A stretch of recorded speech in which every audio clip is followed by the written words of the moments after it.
I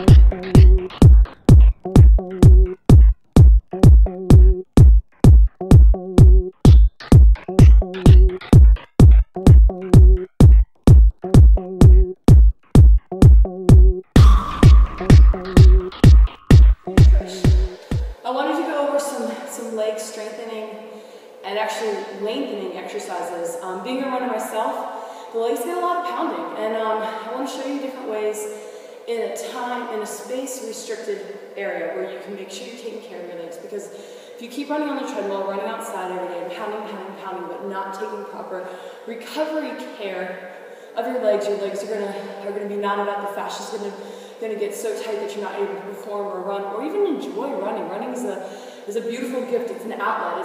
It's the ability to move your body in any capacity. So we definitely got to make sure we take care of stuff. So what we're going to do, I'm going to walk you through today just some basic stuff that you can do in just a 10-inch block. You don't have to have a lot of space. Like a lot of dynamic warm-ups, takes lots of space, takes a whole gym. But let's just say that you're stuck in your house or a small apartment, or maybe even your office and it's lunch hour. These are some things you can do to make sure you're ready for your run or your workout that day. So first thing we're going to do is we're going to start by just warming up with some reverse lunges. Single leg reverse lunge. You want to make sure your shoulders back, chest out. We want to always keep our feet in dorsiflexion. If you notice my foot, this is dorsiflexion. This is not dorsiflexion, this is dorsiflexion. We want to train our feet to work like that and promotes longevity of what we're doing throughout our life. So healthy strides helps us in lots of different functionalities. So I'm going to do about 10. For length of this video, I might cut it short a few. Okay? Most important thing is we're working on balance too. So when your leg stays up, the more you balance on a leg, you can see all the muscles that are working.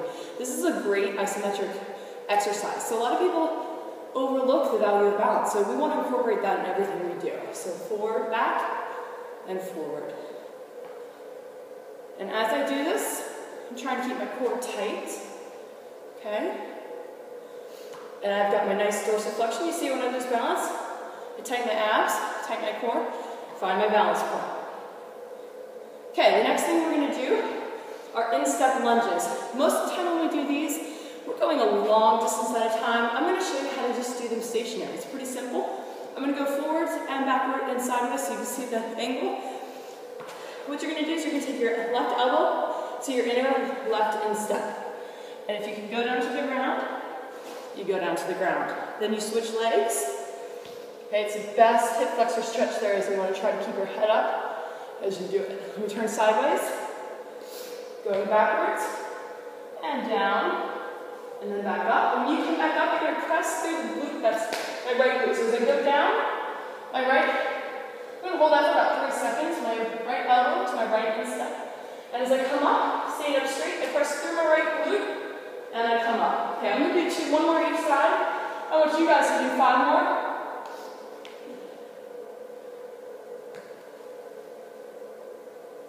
Okay, the next thing we're going to do are Frankensteins. Okay, so you can walk with us or you can just do them stationary.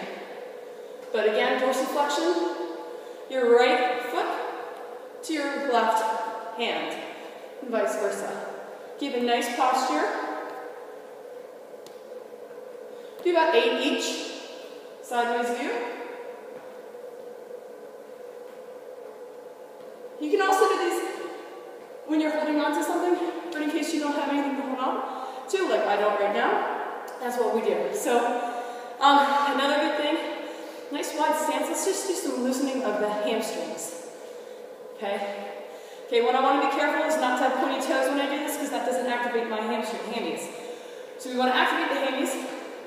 Keep your feet flexed and go side to side. You can pick it up with a bounce if you want. Get a little bit more of a dynamic warm up or cool down, whichever you're doing this for. Okay? Or slow it down. You can also narrow your stance. Changes the muscles that we're hitting. I prefer kind of a little bit wider than shoulder width. Okay, we're going to do some gate swings now.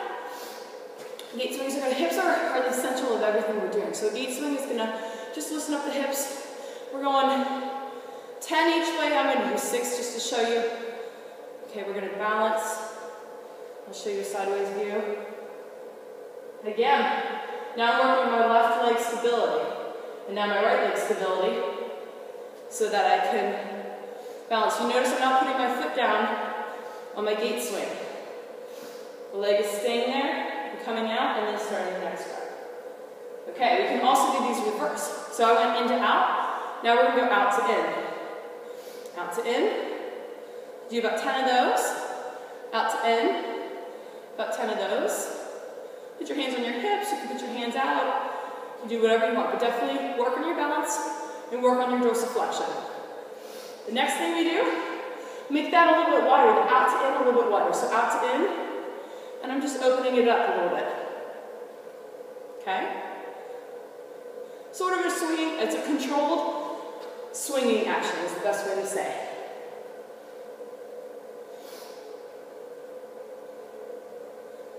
All right. The last exercise I'm going to show you guys today is one of my favorites. Okay? It's a reverse lunge with a reach over. So, starting with my right foot, I'm going to reverse lunge, and I'm going to raise my arm the opposite way. My butt cheek that's protruding to the front. I look over that way. Hold that for 3 or 4 seconds, and then we switch.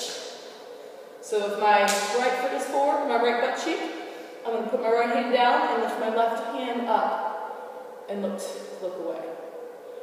It's awesome for the hip flexors, awesome for the glutes, awesome for the quads, and just total core stretch.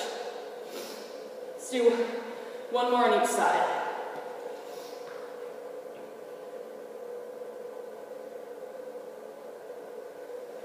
And again, if you have lots of space, please walk with these. You can definitely modify these however you want. But if you're space limited, this is my recommendation.